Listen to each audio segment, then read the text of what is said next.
Hello साथियों, नमस्कार, good evening. आप सभी का बहुत बहुत स्वागत है आपके अपने platform CCC by FHD mobile application पर। आज की इस क्लास में आप सभी लिब्रियोफिस कैल्क से कुछ इंपॉर्टेंट फार्मूले पढ़ेंगे। आपके एग्जाम में बहुत सारे फार्मूलों से भी सवाल बनते हैं, तो यहाँ पर कुछ इंपॉर्टेंट फार्मूले हमने लिखे हैं जिनको हम अभी विद प्रैक्टिकल डिस्कस करने वाले हैं। सबसे पहला फार्मूला यहाँ पर दिया गया है सम का। तो देखिए, जो सम फंक्शन होता है इसका यूज क्या है। अगर हमें किसी वैल्यू को जोड़ना होता है, मीन अगर हमें एडिशन करना है, ठीक है ना, तो हम सम फंक्शन यूज करते हैं। जैसे मान लेते हैं हम आ जाते हैं लिब्रियोफिस कैल्क में और यहाँ पर आपको दिखाते हैं कि सम फंक्शन का यूज आप किस प्रकार से करते हैं। तो जब आप लिब्रियोफिस कैल्क में आते हैं, जैसे यहाँ पर हमने कुछ बच्चों के नाम नोट डाउन किए हैं और उनके यहाँ पे मार्क्स दिए गए हैं। जैसे यहाँ पे लिख देते हैं नेम, ये आपका नेम हो गया। तो यहाँ पर मोहन के जो मार्क्स हैं हिंदी में वो 68 हैं, इंग्लिश में 80 हैं, मैथ्स में 74 हैं, साइंस में 58 हैं। तो अब हम क्या चाहते हैं, इन सभी का योग चाहते हैं, यानी टोटल नंबर कितने हैं मोहन के, वो हम यहाँ पे टोटल मार्क्स में चाहते हैं।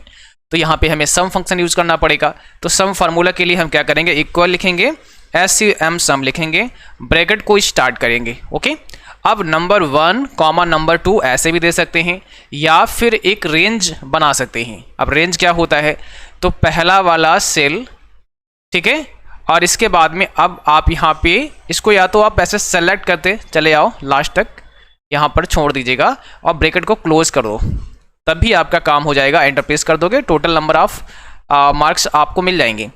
दूसरा तरीका ये होगा कि आप इक्वल लिखो, सम लिखो, ब्रैकेट को स्टार्ट करो और देखो यहाँ 68 किस में लिखा गया है, इसका सेल का एड्रेस क्या है, ऊपर कॉलम B है और रो नंबर 3 है, तो B3 आप यहाँ लिख सकते हैं। उसके बाद कॉलन यूज करेंगे और साइंस में ऊपर E दिया गया है, आगे 3 होगा और ब्रैकेट क्लोज कर दीजिएगा। तो यहाँ पे हमारा मार्क्स टोटल आ चुके हैं।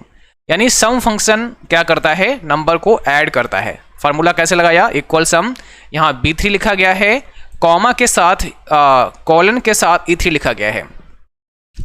अगर आप कॉमा का यूज यहाँ पे करेंगे तो पता क्या होगा, कॉमा का यूज करते ही केवल B3 और E3 को ऐड करेगा, बीच के जो यहाँ पे सेल हैं उनको ऐड नहीं करेगा। तो यहाँ पे 126 ही आए, क्योंकि इसने साइंस के नंबर को जोड़ा और इसने हिंदी के नंबर को जोड़ा। तो कॉमा नहीं लगा सकते हैं, कॉमा लगाएंगे तो सभी को कॉमा लगा के फिर डालना पड़ेगा। जैसे B3 भी डाला कॉमा लगा के, फिर आपको C3 डालना पड़ेगा कॉमा के साथ में, तब जाके जोड़ पाएगा सबको। बट इसलिए हम एक रेंज बनाते हैं और हमेशा रेंज के लिए कॉलन ऑपरेटर का यूज किया जाता है। जैसे B3 कॉलन E3, तो एक रेंज बन गई है। अब इसके बीच में जितने भी सेल होंगे सभी को ऐड कर देगा और यहाँ पे 280 आ चुका है। ठीक है, अब देखो नीचे जितने भी आपके यहाँ पे आपने लिखे होंगे नाम बच्चों के, उनको आप यहाँ पे ड्रैग कर लेंगे। तो यहाँ पे जैसे इस कोने पे आप आएंगे, यहाँ पे ये प्लस पॉइंट बनेगा, आप ड्रैग कर लीजिएगा। तो यहाँ पे 295 नंबर इस बच्चे के आए हैं। तो ये तो आपने सम देख लिया कि भाई कैसे हम सम करते हैं। ठीक है, चलिए आगे बढ़ते हैं और अगला जो हमारा होगा वो है मिन। नेक्स्ट फंक्शन कौन सा है, मिन। तो जो वैल्यू आपके सामने दी जाएगी उसमें क्या करेंगे, उसमें मिनिमम वैल्यू आप पता लगा पाएंगे कि भाई मिनिमम वैल्यू कौन सी है, मीन सबसे कम वैल्यू कौन सी है। तो मिनिमम वैल्यू कैसे आप ज्ञात करेंगे, आपको फिर से आना पड़ेगा लिब्रियोफिस कैल्क में और हम यहाँ कैल्क में आ चुके हैं। अब देखो, हम यहाँ पर चाहते हैं कि ये जो नंबर लिखे गए हैं ऊपर की रो में, इसमें मिनिमम वैल्यू कौन सी है। ठीक है, तो निकाल लेंगे, यहाँ पे इक्वल लिखेंगे, MIN में लिखेंगे, ब्रैकेट को स्टार्ट करेंगे और इस वैल्यू को सेलेक्ट कर लेंगे, यहाँ से यहाँ तक पूरा सेलेक्ट कर लिया और ब्रैकेट क्लोज कर दिया। अब एंटर प्रेस करेंगे, देखो यहाँ पे रेंज बन गई B3 कॉलन E3, यानी इसके बीच में जो B3 है और E3 है, इसके बीच में जितने भी रोज आएंगे, जितने भी आपके सेल आएंगे, उन सब पर ये फार्मूला अप्लाई होगा। तो इसमें सबसे मिनिमम वैल्यू कौन सी होगी, 58 है। देखो इन सब में सबसे छोटा कौन सा है, 58 है। तो यहाँ पे मिनिमम हमें दे दिया है। तो इस प्रकार से हम मिनिमम निकाल सकते हैं और ऐसे ही मैक्सिमम भी निकाल सकते हैं। मैक्सिमम वैल्यू ऐसे ही निकालेंगे। तो आप एंटर प्रेस कर दो, मैक्सिमम कितना है, इस रेंज में मैक्सिमम वैल्यू हमारी 80 है, तो वो यहाँ पे दिखा दी है। ठीक है, तो इस प्रकार से मिनिमम और मैक्सिमम भी आप लोग निकाल सकते हैं बहुत आसानी के साथ में। तो यहाँ पर आपको मैक्सिमम के बारे में भी बता दिया है। ये क्या करेगा, जो वैल्यू दी होगी आपने उसमें सबसे बड़ी वैल्यू आपको बताएगा। उसके बाद आता है प्रोडक्ट। अब देखिए जो प्रोडक्ट होता है ये क्या करता है, ये करता है मल्टीप्लाई, ठीक है ना। अगर आपको मल्टीप्लाई करवाना है तो प्रोडक्ट फंक्शन का यूज़ करते हैं। जैसे आप लिब्रे ऑफिस कैल्क में आते हैं, तो हम यहाँ लिब्रे ऑफिस कैल्क में आ चुके हैं, ठीक है। अब हमें क्या करना है, हमें कराना है मल्टीप्लाई। तो देखिए हमने ये बना के रखा है आपके लिए। जैसे मान लिया यहाँ पे हमें प्रोडक्ट फार्मूला अप्लाई करना है, तो हमने यहाँ पे कोई भी आइटम, जैसे कभी आप बिल बनाते हैं तो आपने क्या किया, प्रोडक्ट के नाम डाले। यहाँ पे कीबोर्ड किसने लिया, फिर माउस किसने लिया, कीबोर्ड का रेट है 250, माउस का रेट है 150, क्वांटिटी कितनी ले रहे हैं, मान लिया कीबोर्ड किसी ने 5 मांगे हैं तो 5 दिए आपने। अब यहाँ पे लगाना पड़ेगा, लेकिन आप ये निकालना चाहते हैं कि कितने रुपए के हुए हैं कीबोर्ड, ठीक है। तो आप इक्वल लिखेंगे, प्रोडक्ट लिखेंगे, ब्रैकेट को स्टार्ट करेंगे, प्रोडक्ट आपको लिखना पड़ेगा और ब्रैकेट को स्टार्ट करेंगे। अब देखिए यहाँ पे इन दोनों को आप सेलेक्ट कर लेंगे, ठीक है, या फिर आप मैनुअली भी टाइप कर सकते हैं। इस सेल का एड्रेस 250 का B3 हो गया, कॉलन और C3 हो गया, एंटर प्रेस कर दो तो 1250 रुपये आ गए हैं, ठीक है। इनको यहाँ से अलाइन कर देंगे सेंटर में, 1250 आ गए। इसका भी निकाल सकते हैं या फिर आप ड्रैग कर सकते हैं। इक्वल लिखना है, फिर से देख लो एक बार, प्रोडक्ट आपको लिखना है, ब्रैकेट को स्टार्ट करना है। इसका जो नेम है वो है B3। अब ये मुझे कैसे पता लगा, इसका B4 है, कैसे पता लगा, तो देखो 150 लिखा, इसके ऊपर कौन सा कॉलम है, B है, और 150 के सामने रो कौन सा है, 4 है, तो V4 हो गया। यहाँ पे कॉलन यूज करेंगे और इसके बाद में C4 आप लिखेंगे, ब्रैकेट को क्लोज कर देंगे, एंटर प्रेस कर देंगे, तो यहाँ पर आ चुका है 750 रुपये। तो इस प्रकार से हम टोटल कर सकते हैं। अब मुझे अगर यहाँ पे टोटल करना है तो यहाँ पे देखो इसको सेलेक्ट कर लिया। अब यहाँ से हम मर्ज कर देंगे, तो यहाँ लिखेंगे टोटल, ठीक है। टोटल आप लिख सकते हैं, टोटल अमाउंट या कुछ भी आप जो चाहें। अब यहाँ पे टोटल करना है, इक्वल लिखेंगे, सम लिखेंगे, क्योंकि टोटल के लिए आपने सीखा है सम होता है, और दोनों को आप ड्रैग करके सेलेक्ट कर देंगे। अब यहाँ 2000 आ चुका है, तो टोटल कितना आ चुका है, 2000 अमाउंट आपका यहाँ पे आ चुका है। इस प्रकार से आप चाहें तो इसमें बॉर्डर भी अप्लाई कर सकते हैं, यहाँ पे आपको बॉर्डर भी मिल जाएगा, आप यहाँ से बॉर्डर अप्लाई कर दीजिएगा। लो, तो इस प्रकार से हम बना सकते हैं। अब जैसे ही आप क्वांटिटी को चेंज करते हैं या रेट को बदल देते हैं तो ये सब बदलेगा। जैसे आपने ये 250 की जगह 240 में लगा दिया तो फिर 1200 के हो गए और 1950 बना। अगर आपने क्वांटिटी को बढ़ा दिया, 6 कर दिया, तो 2190 हो गए। तो इस प्रकार से चेंज करोगे तो ऑटोमेटिकली फार्मूला चेंज होता रहेगा, क्योंकि हमने वहाँ पर सेल का एड्रेस डाला है। तो उस सेल में जो लिखा जाएगा उसी के अकॉर्डिंग हमारा जो फार्मूला है वो हमें आंसर देगा, ठीक है। इसके बाद आप देखो ये प्रोडक्ट आपका हो गया। नेक्स्ट हमारा जो फंक्शन है वो है एवरेज का औसत ज्ञात करेगा, ठीक है ना। तो औसत ज्ञात करने के लिए हम क्या करेंगे, हमें फिर से वापस आना पड़ेगा लिब्रे ऑफिस कैल्क में, और यहाँ पर हम आपको बताएंगे औसत आप कैसे ज्ञात कर सकते हैं। देखो यहाँ पर हमने कुछ नंबर लिखे हैं बच्चों के, जैसे यहाँ लिखा मोहन, और हिंदी में इसके 68 नंबर आए, इंग्लिश में 80 आए, 74 हैं, साइंस में 58 हैं, और इसका एवरेज 70 आया है। तो इसको हम हटा देते हैं, दोबारा से हम लिखते हैं आपके सामने फार्मूला। एवरेज के लिए हम क्या करेंगे, इक्वल लिखेंगे और एवरेज फार्मूला को टाइप करेंगे। एवरेज को हमने टाइप किया। अब इसके बाद नंबर 1 कॉमा नंबर 2 ऐसा भी बोला जा रहा है, बट आप क्या करोगे, रेंज बना दो। आप यहाँ सेलेक्ट कर लो और यहाँ से यहाँ तक सेलेक्ट करो, साइंस तक, ठीक है, और इसके बाद क्लोज करो, एंटर। तो यहाँ पे इसका एवरेज कितना आ गया है, 80 आ चुका है, 70 आ चुका है। इसका एवरेज कितना है, 70 है। तो हमने क्या किया, यहाँ पर 68 को ऐड किया, सेलेक्ट किया, 80, 74 और 58, यानी हमारा E4 तक सेलेक्ट किया गया है, ठीक है। तो यहाँ पे E, हाँ 11 तक, सॉरी 4 नहीं होगा, क्योंकि हाँ अभी हम 11 में काम कर रहे हैं, तो E11 होगा, ठीक है। तो अब यहाँ पर इसका औसत हमें पता लग गया है कि इसका भाई औसत कितना है। एक और नंबर देख लेते हैं, मैंने यहाँ लिखा सुरेश, इनके कुछ नंबर टाइप कर देते हैं, ठीक है। अब यहाँ पे एवरेज निकालना है, तो इक्वल लिखेंगे, एवरेज यहाँ पे टाइप करेंगे, ब्रैकेट को लगाएंगे। इस सेल का एड्रेस क्या है, 84 का, ऊपर देखो B है, या यहाँ क्लिक कर दो, क्लिक कर दिया आपने, कॉलन का यूज़ कर दो, B12 यहाँ पे आ चुका है। अब देखो साइंस का हमारा यहाँ पे है, तो मुझे यहाँ क्लिक करना पड़ेगा, तो यहाँ क्लिक कर देते हैं, ब्रैकेट क्लोज करेंगे, तो E12 आ चुका है और एंटर प्रेस करेंगे। तो इसका एवरेज कितना आया, 65.5 आया है इसका एवरेज। इसका औसत आया है 65.5। तो ये औसत निकाल दिया है। औसत कैसे निकलता है आपको पता है, औसत निकालने के लिए हमें क्या करना पड़ता है, देखो थोड़ा सा यहाँ पे आपको समझाते हैं। औसत ज्ञात करना है आपको, तो औसत ज्ञात करने के लिए आपको, जैसे मान लिया आप किसी के नंबर हैं 4, ठीक है ना, उसके बाद में 5 और उसके बाद में यहाँ पे फिर से कर देते हैं 4 या फिर यहाँ पे कर देते हैं 5, ऐसे कर देते हैं, ठीक है। अब क्या हुआ, इन सब का योग करना पड़ेगा औसत के लिए, इन सब का योग, तो 4 + 5 + 5 कितना हो जाएगा, 14 हो जाएगा। अब यहाँ पर इसका योग 14 आ गया, अपान यानी डिवाइड किससे करना पड़ेगा, जितने नंबर होंगे, तो 1 नंबर ये है, दूसरा ये है, तीसरा ये है, तो 3 से आपको भाग करना पड़ेगा, ठीक है। तो इस प्रकार से एवरेज निकाल लेंगे। अगर आप यहाँ 6 कर दें तो पूरा पूरा डिवाइड हो जाएगा, 6 कर देते हैं तो 6 और 5 11 और 4 15 हो जाएगा, तो यहाँ पे देखो 15 आ चुका है। अब आसानी से आप समझ सकते हो, तो 3 से डिवाइड करना पड़ेगा, तो आपका आंसर कितना आया 5, यानी एवरेज कितना है 5 है, औसत कितना है 5 है। तो हमेशा याद रखना है औसत में नंबर को हम ऐड करते हैं और जितने नंबर होते हैं उनसे ही डिवाइड कर देते हैं। जैसे यहाँ पे 4 5 और 6 को आपने ऐड किया और फिर 1 2 3 3 नंबर हैं, 3 से भाग कर दो, जो आंसर आएगा वही हमारा एवरेज हो जाएगा। एक और फार्मूला आता है एग्जाम में फ्लोर करके, फ्लोर और सीलिंग आता है, तो इनका भी मतलब समझ लेते हैं, फ्लोर और सीलिंग कैसे काम करेंगे, ठीक है, इनके बारे में थोड़ा और समझते हैं।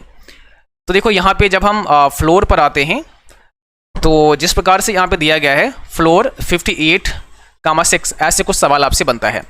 अब पूछेंगे कि भाई इसका सही जवाब क्या होगा, फ्लोर 58,6 की वैल्यू क्या होगी। तो याद रखना है हमेशा जो फ्लोर फंक्शन होता है इसमें हमें देखना क्या होगा, हम यहाँ पे लिखते हैं इक्वल लगाते हैं, फ्लोर लिखते हैं, 58 लिखते हैं, कॉमा के साथ 6 लिखते हैं। अब देखो यहाँ पे होता ये है कि 6 से डिवाइड करना होता है हमें इस 58 को, तो 6 से 58 डिवाइड होता नहीं है, कटेगा नहीं। फिर क्या करना पड़ेगा, फिर या तो हम प्लस करेंगे या हम माइनस करेंगे, यानी या तो हम 58 से अबव चलेंगे, बढ़ते क्रम में चलेंगे ऊपर और उस वैल्यू को देखेंगे 6 से काट करके, या कम में चलेंगे। तो ये कैसे डिसाइड करेंगे कि ऊपर जाना है नीचे जाना, तो अगर फ्लोर होता है, फ्लोर मतलब फर्श होता है, तो फर्श का मतलब नीचे होता है, तो फ्लोर अगर दिया है तो हमें नीचे की तरफ चलना पड़ेगा, यानी हमें जो है घटते क्रम में आना है, और सीलिंग दिया है तो बढ़ते क्रम में जाना है। तो क्या 6 से 58 कट जाएगा, आपने कहा नहीं सर, तो फिर कौन सा ऐसा नंबर होगा जो 6 से कट जाए, ठीक है। तो 58 के बाद अगर हम घटते क्रम में देखें तो 59 आता है, तो क्या 59 डिवाइड हो जाएगा, आपने कहा सर नहीं होगा, तो फिर कौन सा नंबर होगा, तो कैसे पता लगाओगे कि भाई कौन सा नंबर होगा। तो इसके लिए एक सिंपल सा काम कर सकते हैं, एक टेबल भी आप इसके लिए लिख सकते हैं। आप 6 का टेबल लिख लीजिएगा, 6 का टेबल क्या होता है, तो 6 का अगर आप टेबल लिख लेते हैं तो थोड़ा और आसान हो जाएगा आपके लिए इस प्रकार के क्वेश्चन को हल करना, ठीक है। देखो मैं यहाँ पे दिखाता हूँ, तो यहाँ पर आप 6 का टेबल लिख लीजिएगा। जैसे 6 कम 6 होता है, 6 दूना 12 होता है, 6 तिया 18 होता है ना, 24 हो गया, 6 पंचे 30 हो जाएगा, 6 चरंग 36 हो जाएगा, 6 सते 42, 6 टे 48, 54 और 60, ये हो गया आपका। तो आपने 6 का पहाड़ा यानी 6 का टेबल लिख लिया। अब आपके लिए बहुत आसान हो जाएगा। आप जरा यहाँ पे ध्यान दो, यहाँ पर जो क्वेश्चन था आपका, वो क्वेश्चन क्या था, 58 क्या डिवाइड होगा 6 से, अगर नहीं होगा तो इससे कम कौन सी वैल्यू होगी जो डिवाइड हो जाएगी। तो 58 से कम कौन है, देखो भाई ये तो 60 ज़्यादा हो गया 58 से, है ना, और 54 ये कम है, इसके बीच में ही तो आएगा, इन दोनों के बीच में क्या आएगा 58 आएगा। तो 58 से हमें क्या करना है, फ्लोर दिया है तो कम देखना है, कम कौन सा है 54 है, ज़्यादा कौन सा है 60 है। तो अगर फ्लोर दिया है तो ये वाला सही हो जाएगा 54, क्योंकि 54 अगर होगा तो वो 6 से डिवाइड हो जाएगा। तो कम अगर फ्लोर दिया है तो ये आंसर हो गया, और अगर सीलिंग दिया है तो ये आंसर हो गया, ठीक है। तो यहाँ पे क्या दिया है, यहाँ पे दिया है फ्लोर, इसलिए हमारा जो सही जवाब होगा वो क्या होगा, सही जवाब यहाँ पर हो जाएगा 54। और जब आप देखो लिब्रे ऑफिस कैल्क में जब इसको अप्लाई करोगे फार्मूले को, तब भी आपका आंसर यही आने वाला है। हमने लिखा फ्लोर 58,6, एंटर प्रेस किया तो यहाँ पे 54 आ गया है। तो इसने किया क्या, इसने ये किया कि भाई अगर 58 नहीं डिवाइड हो रहा है कोई बात नहीं है, हम इससे नीचे जो पहला नंबर होगा वो आपको आंसर में बताना है। तो फ्लोर दिया था इसलिए इसने 59 को चेक किया, वो भी नहीं हुआ, तो 54 को फिर चेक किया तो 54 आपका 6 से डिवाइड हो गया है, ठीक है।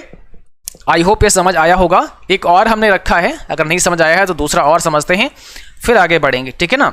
जैसे यहाँ लिखा है फ्लोर 36,4, तो यहाँ पे लिखूंगे इक्वल और FLOOR फ्लोर 36,4।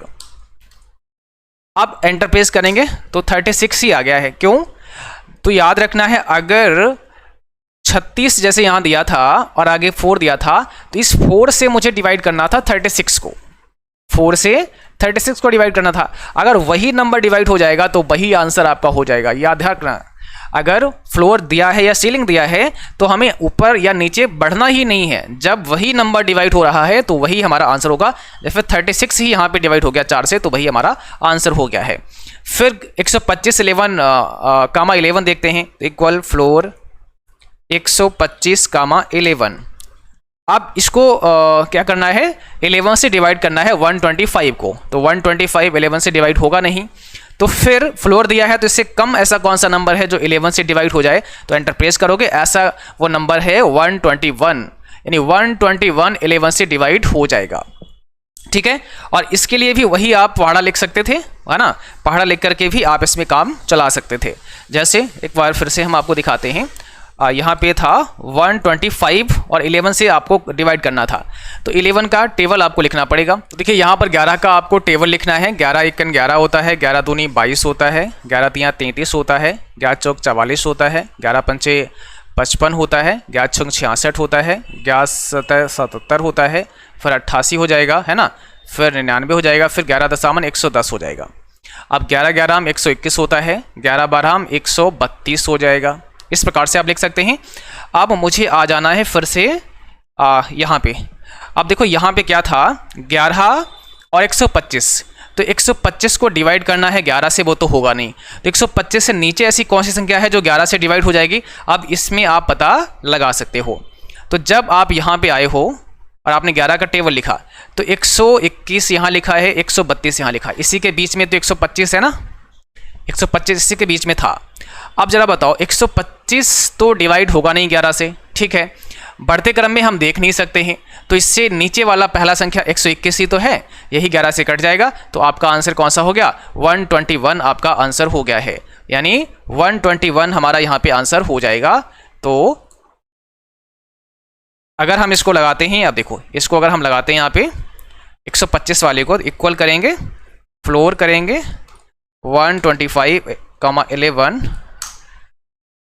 तो यहाँ पे 121 आ चुका है। अब एक्सेल में या लिब्रा ऑफिस कैल्क में करना तो बहुत आसान है, आपको फार्मूला टाइप करना है और आंसर आ जाएगा। बट जब आप एग्जाम में बैठे होंगे तो वहाँ पर ये सवाल आता है, तो फिर उसके लिए आपको कॉन्सेप्ट पता होना चाहिए कि आखिर इस सवाल का आंसर आ कैसे रहा है। कॉन्सेप्ट पता लगेगा तो बहुत आसानी से आप कर जाओगे। ठीक है, ये तो आपको फ्लोर समझ में आ गया कि भाई फ्लोर क्या करता है। सेम सीलिंग है, सीलिंग सेम ऐसा ही होता है।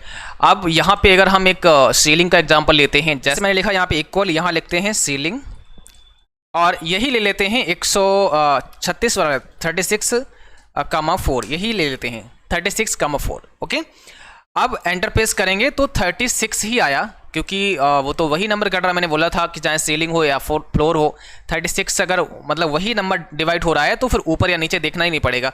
तो नंबर चेंज करते हैं, 36 की जगह 7 कर देते हैं, या हाँ 7 कर देते हैं, एंटर प्रेस करते हैं तो 37 करते ही इसने 40 बताया सीधे, यानी 37 किया। तो अब 37 से नीचे तो देखना ही नहीं पड़ेगा, क्योंकि सीलिंग दे रखा है, तो सीलिंग का मतलब होता है ऊपर, छत होती है, तो हमें ऊपर की तरफ देखना है, यानी हमें बढ़ते क्रम में देखना है। और 37 से ऊपर कौन सा ऐसा नंबर होगा जो 4 से डिवाइड हो जाएगा, तो 38 भी नहीं होगा, 39 भी नहीं होगा, फिर 40 हो जाएगा।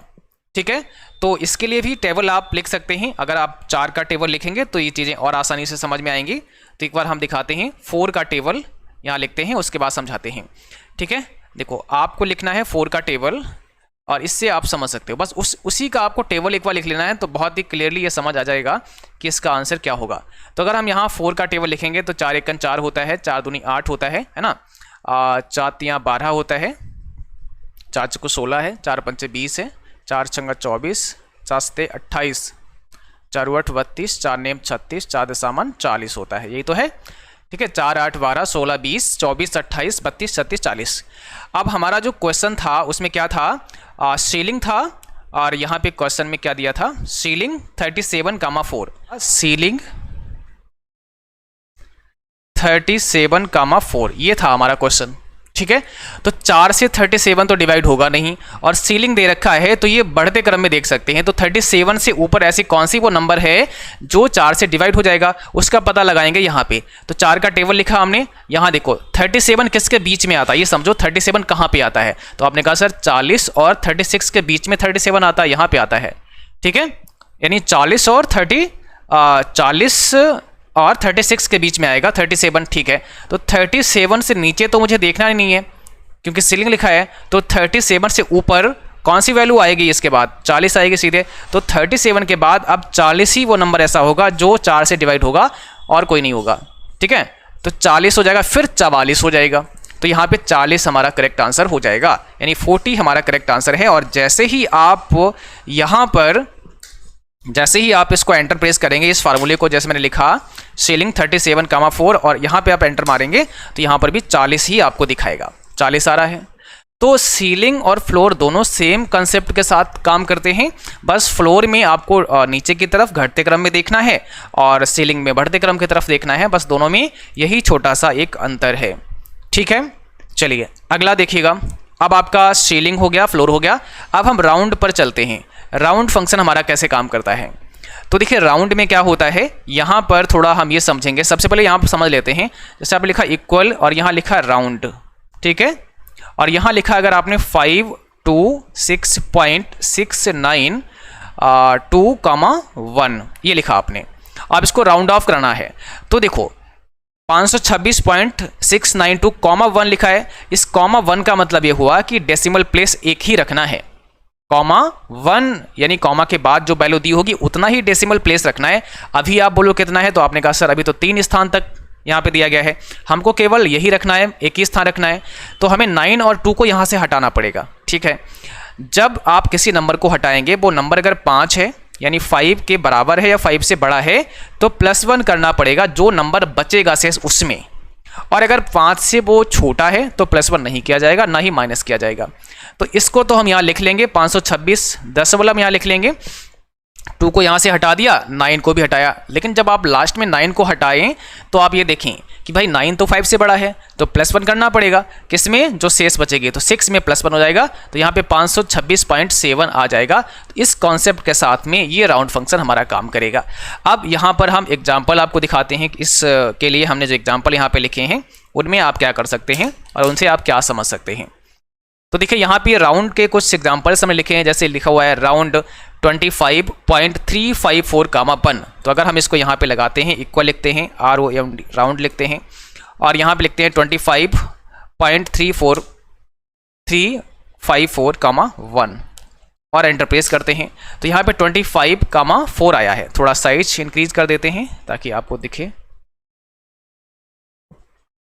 तो यहाँ पर इसका आंसर 25,4 आया। कैसे आया, देखो राउंड दिया है 25 दिया है, 0.354 दिया है और ,1 दिया है। हमें 1 रखना है, मतलब एक ही स्थान रखना है हमें डेसिमल के बाद, यानी 3 को ही रखना था।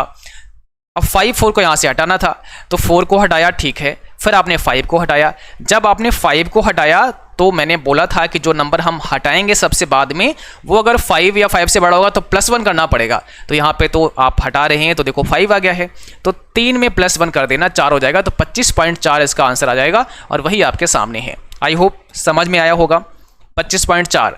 अब एक और देखते हैं, यहाँ पे दिया गया है अगला वाला, इसमें लिखेंगे इक्वल ROUND राउंड लिखेंगे 365.646, 2। अब देखो इसका क्या होगा, यहाँ पे कॉमा के बाद 2 लिखा हुआ है, इसका मतलब क्या है कि हमें डेसिमल प्लेस 2 रखने हैं। अगर कॉमा के बाद 4 लिखा जाएगा तो 4 लिखने हैं, 3 लिखा जाएगा तो 3 लिखने हैं। प्रेजेंट टाइम में डेसिमल प्लेस की वैल्यू हमारी 3 है ना, दशमलव के बाद में 3 संख्याएं हैं। हमें रखनी कितनी है, हमें रखनी है 2, यानी हमको हटाना किसको है, हमें 6 को हटाना है। तो हम यहाँ से 6 को जब हटाएंगे तो +1 आगे हो जाएगा, क्योंकि 6 5 से बड़ा है। तो यहाँ पर देखिएगा, जैसे हमने 6 को हटाया, अब यहाँ पे, हाँ यहाँ पे कुछ देखो मैंने कितने ज़्यादा 0 0 कर दिए, सॉरी इसके लिए। तो 365, ठीक है, पॉइंट था यहाँ पे, और 646 था, ये था आपका। एंटर प्रेस करते हैं तो यहाँ पे 365.65 आ जाएगा। 0.65 क्यों आया, क्योंकि यहाँ 6 को हमने हटाया तो +1 हो गया 4 में, +1 हो गया 4 में, तो इसलिए 6 और 4 यहाँ पे आ चुका है। इसी प्रकार से अगला देखेंगे 355 और 0.654 कामा 0। अब इसको ध्यान से समझना, इक्वल लिखा हुआ है, राउंड लिखा हुआ है, यहाँ पे 355.654 कामा 0 लिखा है। इसका मतलब हुआ कि डेसिमल प्लेस नहीं चाहिए। अभी 3 स्थान हैं, हमें तो एक भी नहीं चाहिए, तो सबको हटा दो, क्या दिक्कत है। बट ध्यान वही रखना है, जो सबसे लास्ट में हटाओगे वो अगर 5 है या 5 से बड़ा है तो +1 कर देगा, ठीक है। तो यहाँ पे सबसे लास्ट में 6 दिया गया है, तो ये +1 करके कहाँ लाएगा, ये डेसिमल से पहले वाली वैल्यू पे 5 में +1 कर देगा, ये ध्यान रखना है। तो जैसे एंटर मारोगे यहाँ 355 की जगह 356 हो जाएगा। देखो यहाँ 356 हो चुका है, ठीक है, बात समझ में आई। तो यहाँ जब 0 लिखा है कि हमें भाई डेसिमल प्लेस चाहिए नहीं, तो इन सबको हटाना पड़ेगा, और जो लास्ट नंबर होगा अगर वो 5 है या 5 से बड़ा है तो +1 होगा। अच्छा, अगर ये नहीं होगा, जैसे मैं यहाँ 4 कर देता हूँ, तो लास्ट बाकी 5 है, बीच में 5 है, या फिर लास्ट में भी हम 6 कर देते हैं, तो ये सब नंबर तो 5 से ज़्यादा है, बट लास्ट वाला 4 है, तो +1 होगा क्या, नहीं होगा, तब 355 ही रहेगा। अगला एक और देख लेते हैं, इक्वल राउंड ब्रैकेट को स्टार्ट किया 364.254 और फिर से कामा 0, यहाँ पे देखो फिर से कामा 0। इस बार हमने ये समझाने की कोशिश की है कि अगर यहाँ पे लास्ट में 5 से बड़ा नहीं होता है तो सेम वही रहेगा, वो मैंने पहले भी समझा दिया। तो इसका 364 ही आने वाला है, 364 इसका आ गया, क्योंकि इसके तीनों ये डेसिमल प्लेस हमें हटाने पड़ेंगे, और लास्ट वाला हमारा 2 था, तो +1 हमें नहीं करना होगा। अब माइनस पर आ जाते हैं, क्योंकि माइनस वाले भी एग्जाम में सवाल आते हैं। तो 684.124 कामा -2 यहाँ लिखते हैं। अब देखो ये -2 क्या करेगा, -2 का ये मतलब होगा कि डेसिमल प्लेस से पहले वैल्यू को राउंड ऑफ करना। अभी तक हम लोग प्लस में थे तो डेसिमल से बाद में राउंड ऑफ करते थे, बट अब पहले राउंड ऑफ करना पड़ेगा। और -2 क्या बोलेगा कि हमें ये 2 स्थान हटाने हैं, मतलब 4 हटाना है और 8 हटाना है, 4 और 8 को यहाँ से हटा देना है, ठीक है। और पॉइंट के बाद तो अपने आप ही हट जाएगा, तो हमें ये 2 स्थान हटाने हैं, रूल वही है। 4 को हटाएंगे तो यहाँ 0 अब आएगा, 4 के स्थान पर 0 आएगा, से 8 को हटाएंगे तो इसके स्थान पर 0 आएगा, लेकिन 8 चूंकि 5 से बड़ा है तो 6 वाले में +1 कर देगा, तो 700 इसका आंसर आ जाएगा। वही आपके सामने है 700, ठीक है। एक और देखते हैं, यहाँ पे फिर से लिखेंगे इक्वल, यहाँ लिखेंगे राउंड, ध्यान से समझोगे तो समझ आएगा। आपने 5 4 7 लिखा, इसमें पॉइंट के बाद कुछ लिखा ही नहीं है, तो कॉमा सीधे लिखा गया है और -3 किया गया है। अब ये कहते हैं कि राउंड ऑफ करो 3 स्थान तक, यानी -3 है तो 7 भी 0 होगा, 4 भी 0 होगा और 5 भी 0 होगा, और सबसे लास्ट में क्या है 5 है। तो सोचो क्या होगा, अगली संख्या में +1 होगा, 5 से आगे कोई संख्या ही नहीं है, तो आप उसे 0 मान लो, और 0 में +1 कर दो तो 1 आ जाएगा, तो 1 आगे 000, एंटर प्रेस करोगे तो 1000 यहाँ पे आ जाएगा, ठीक है। इसको हम जरा इस प्रकार से समझा देते हैं। 5 4 7 है, 5 4 7 है, तो यहाँ पर थोड़ा समझ लीजिएगा। देखो 5 4 7 को कैसे हल करना है, थोड़ा यहाँ पे समझिएगा। यहाँ लिखिएगा इक्वल राउंड 5 4 7 कामा -3 है, ये है। तो ये कह रहे हैं कि भाई देखो डेसिमल से पहले ये जो 3 अंक हैं, इन तीनों को राउंड ऑफ कर दो, तो 7 के स्थान पर 0 हो जाएगा, 4 के स्थान पर 0 हो जाएगा, और 5 के स्थान पर भी 0 हो जाएगा। अब ध्यान ये देना है कि 3 जब हमने लिखे माइनस में, तीनों हमने हटा दिए, लास्ट में क्या हटाया 5 हटाया, और हमने कहा था अगर 5 के बराबर या बड़ा है तो +1 होगा, तो आगे तो कुछ है ही नहीं, तो +1 कर दो, यहाँ 0 मान लो, +1 यहाँ कर दो, तो अब 1 में 0 जोड़ोगे तो क्या होगा 1 ही रहेगा, तो यहाँ पे 1000 आ जाएगा। इसलिए हमारा आंसर जो आपको प्राप्त हुआ है वो यहाँ पे कितना मिला है, यहाँ पे आंसर मिला है आपको 1000 का। एक और देखते हैं -5 वाला, इक्वल 6 5 4 7 कॉमा -5, इसको देखते हैं। अब देखो इसमें क्या होगा, वैल्यू हमारे पास 4 डिजिट तक है, ये कह रहे हैं कि 5 तक राउंड ऑफ करो, तो कर देंगे, क्या दिक्कत है। 7 को हटाया 0, 4 को हटाया 0, 5 को हटाया 0, 6 को हटाया 0, ठीक है। अब 6 को हटाया तो 0 आया, बट 6 5 से बड़ा है तो +1 आगे चला गया, यानी 5वें स्थान पर 1 है, और ये कह रहे 5 तक हटाओ, तो 1 जब 5वें स्थान पर आया उसको भी हटा दिया, जब उसको भी हटा दिया तो सब 0 हो गया। तो यहाँ पर आपका आंसर में क्या आया, एरर फाउंड कर रहा है कुछ, ठीक है। मैं दोबारा से टाइप करता हूँ, इसमें कुछ एरर आ गया है। इक्वल लिखते हैं, राउंड लिखते हैं, ब्रैकेट स्टार्ट करते हैं, 6 5 4 7 कॉमा -5 ब्रैकेट स्टार्ट एंटर, तो इसका आंसर 0 आ जाएगा, है ना। अब इसको फिर से एक बार हम समझते हैं। तो 6547 है, 6547 यहाँ पे दिया गया है, देखिए 6547। अब यहाँ पे आप लिखिएगा, जो वैल्यू यहाँ पे दी गई है उसको पहले लिखते हैं 6547 कामा -5 दिया गया है। आप काउंट करो 1 2 3 4, 4 ही स्थान दिए हैं, ये करें 5 स्थान तक राउंड ऑफ करो तो कर देते हैं, क्या दिक्कत है। 5वां 0 अभी कर लो, क्या दिक्कत है। अब 7 को हटाया 0, 4 को हटाया 0, 5 को हटाया 0, 6 को हटाया 0, 6 के कारण +1 यहाँ हो गया क्योंकि 5 से बड़ा था। अब +1 यहाँ हो गया और ये करें 5 तक हटाओ तो हम +1 को भी अब राउंड ऑफ कर देंगे तो 0 आ जाएगा। तो यहाँ पर सब 0 0 आपको मिलेगा, ठीक है। तो आई होप ये राउंड वाला भी आप समझ चुके हैं। अगला है नॉट फंक्शन। ये नॉट फंक्शन कैसे काम करता है थोड़ा इसको भी समझ लेते हैं। नॉट फंक्शन कैसे काम करेगा, तो नॉट फंक्शन के लिए हमने यहाँ पे लिखा हुआ है, नॉट क्या करेगा, अगर ट्रू वैल्यू होगी तो उसको फॉल्स कर देगा, फॉल्स वैल्यू होगी उसको ट्रू कर देगा। जैसे नॉट लिखा हुआ है और यहाँ लिखा है 10 > 11, तो अगर हम इसको यहाँ पे लिखते हैं इक्वल नॉट 10 > 11, तो बताओ जरा ट्रू आएगा कि फॉल्स आएगा। 10 11 से बड़ा है ऐसा यहाँ बोला गया है, जबकि फॉल्स है, ये बड़ा नहीं है, लेकिन नॉट लग जाएगा तो ट्रू आ जाएगा। तो इसका आंसर क्या होगा, इसका आंसर ट्रू आ जाएगा। आ गया ट्रू, क्योंकि नॉट लग गया था। अगला देखो, नॉट लिखेंगे यहाँ पे और 15 > 10, 15 10 से बड़ा है, बात सही है, बट नॉट लग गया तो ये फॉल्स कर देगा, तो ट्रू वैल्यू को फॉल्स कर दिया, बहुत सिंपल है। इक्वल यहाँ नॉट लिखो, ब्रैकेट को स्टार्ट करो, 25 > 70, नहीं लेस देन 70। अब देखो 25 जो है वो 17 से छोटा है, तो ये बात तो फॉल्स है, लेकिन ये क्या करेगा, ट्रू करेगा। तो ट्रू वैल्यू को फॉल्स करेगा, फॉल्स वैल्यू को ट्रू करेगा, ये नॉट फंक्शन, ये थोड़ा सा आप सबको याद रखना है, ठीक है। चलिए अगला देखते हैं। अगला यहाँ पे दिया गया है इफ़। क्या दिया गया है, इफ़ दिया गया है। इफ़ क्या होता है, कंडीशन के साथ जब हम काम करते हैं तो इफ़ फंक्शन का हम यूज़ करते हैं, ठीक है। तो इफ़ फंक्शन का यूज़ हम आपको यहाँ पर बता सकते हैं। जैसे मुझे अगर हम ये चाहते हैं, हम अगर ये चाहते हैं, मान लिया चलो हम पास फेल चाहते हैं कि भाई बच्चा पास हुआ या फेल हुआ, तो इसके लिए हम यहाँ पे आ सकते हैं। इस एग्जाम्पल को हम ले सकते हैं, जैसे मैंने यहाँ नंबर बच्चों के दिए हैं। अब हम क्या करेंगे, यहाँ पे परसेंट निकाल लेंगे। पहले इफ फंक्शन लगाने से पहले हम परसेंट निकाल लेंगे एक बार, ताकि पास फेल का क्राइटेरिया आपको अच्छे से समझ में आए। तो इक्वल यहाँ पे लिखेंगे, परसेंट निकालने के क्या करेंगे, टोटल नंबर जितने बच्चे का है वो आप लिखेंगे, है ना, स्टार का सिंबल यूज़ करेंगे। और यहाँ पे आपको 100 लिखना है और डिवाइड बाई जितना पूर्णांक है। तो यहाँ पे देखो 1 2 3 4 ही सब्जेक्ट है, तो हम 400 यहाँ लिख सकते हैं, एंटर प्रेस करेंगे तो यहाँ पे बच्चे का परसेंट कितना आया, 70% आया। तो वो 70% यहाँ पे स्कोर बच्चे का हुआ है। अब क्या करना है, 70% आप आ गया, यहाँ पे आप लिख सकते हैं परसेंट कितना आया, 70% आया। अब यहाँ पे रिजल्ट में हम पास फेल उसको दिखाना चाह रहे हैं, भाई बच्चा पास हुआ है कि फेल हुआ है, ये आपको बताना है, ठीक है। तो इसके लिए क्या कर सकते हैं, अब हम इफ़ फंक्शन यूज़ करेंगे, इक्वल लगाएंगे, इफ़ लगाएंगे।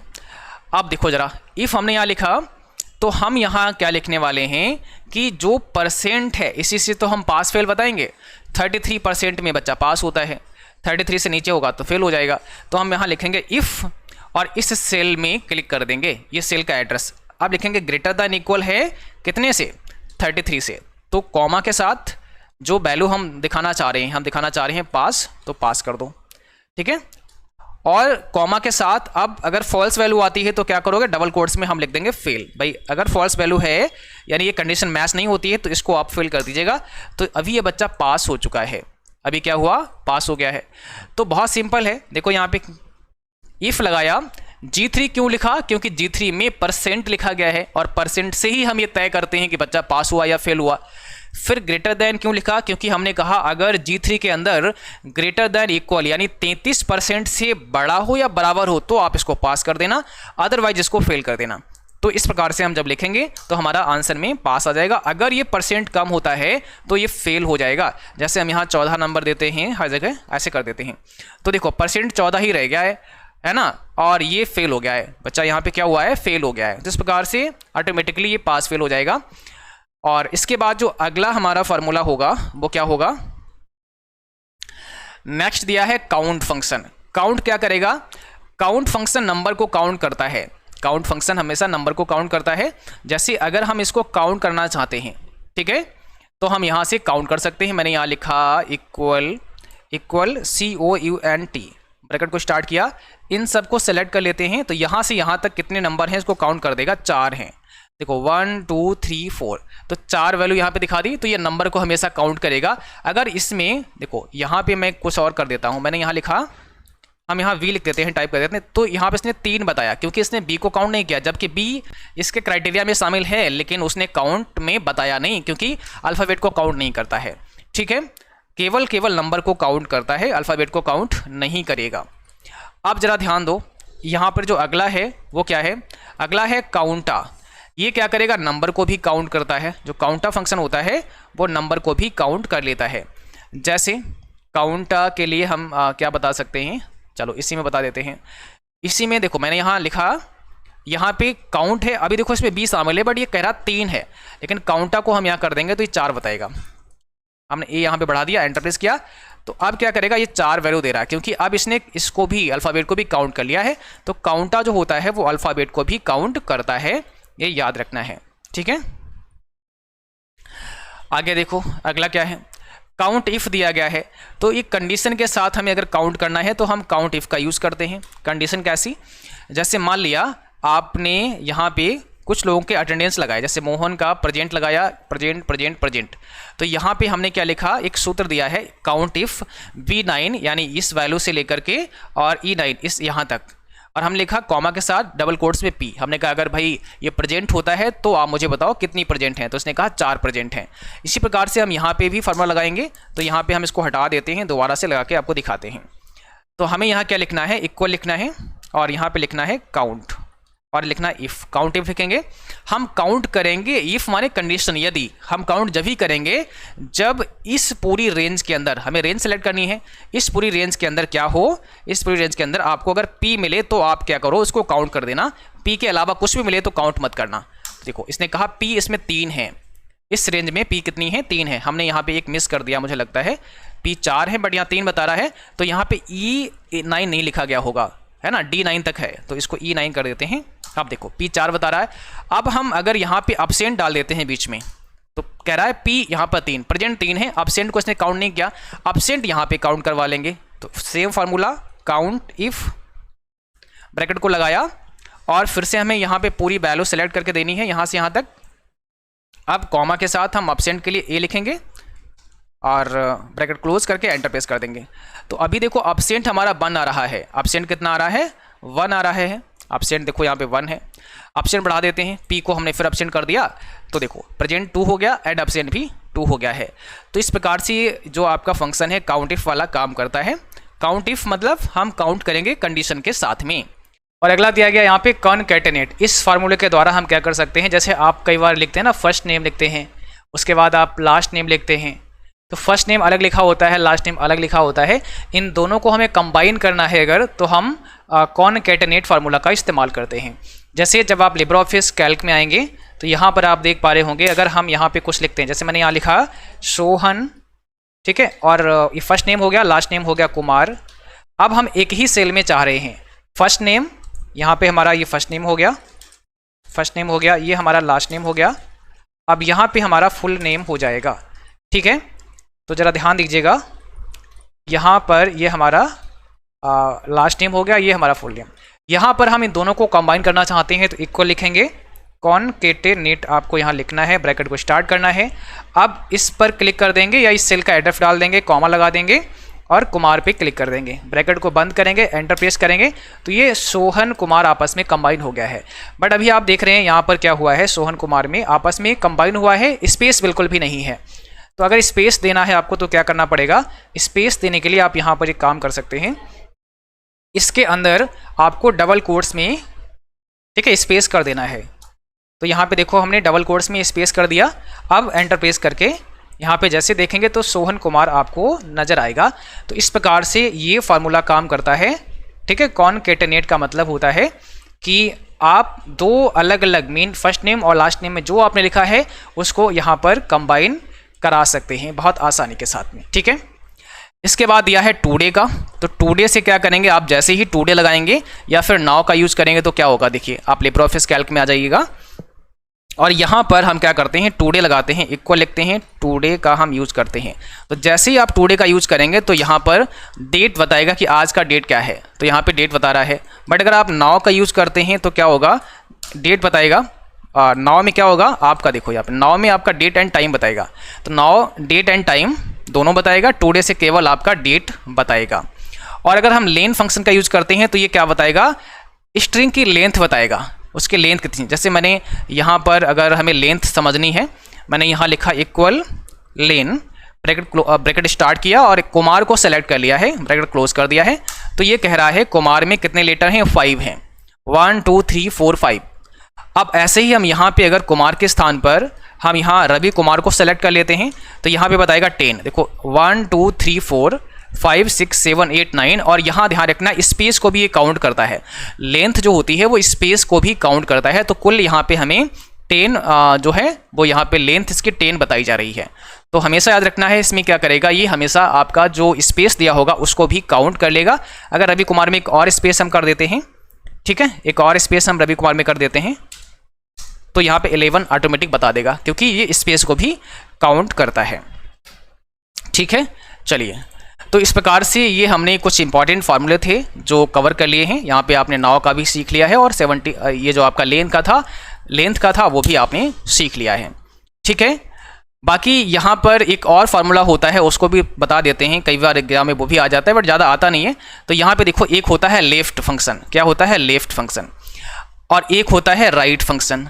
तो यहाँ पे लेफ्ट और राइट क्या करता है, अगर आपने, जैसे हम यहाँ आ जाते हैं लिब्रियोफिस कैल्क में, और जब कैल्क में आते हैं तो यहाँ पर हमें क्या करना पड़ेगा, देखो हमें यहाँ लिखना पड़ेगा लेफ्ट। जैसे हमने यहाँ लिखा इक्वल LEFT लेफ्ट, अब डबल कोट्स में हम यहाँ लिखते हैं रवि, ठीक है, और कॉमा देते हैं यहाँ पे 2, ब्रैकेट को बंद कर देते हैं। तो रवि में लेफ्ट साइड से ये 2 स्ट्रिंग को काउंट करेगा, लेफ्ट साइड से, ठीक है, 2 को काउंट करेगा और हमें आंसर देने की कोशिश करेगा।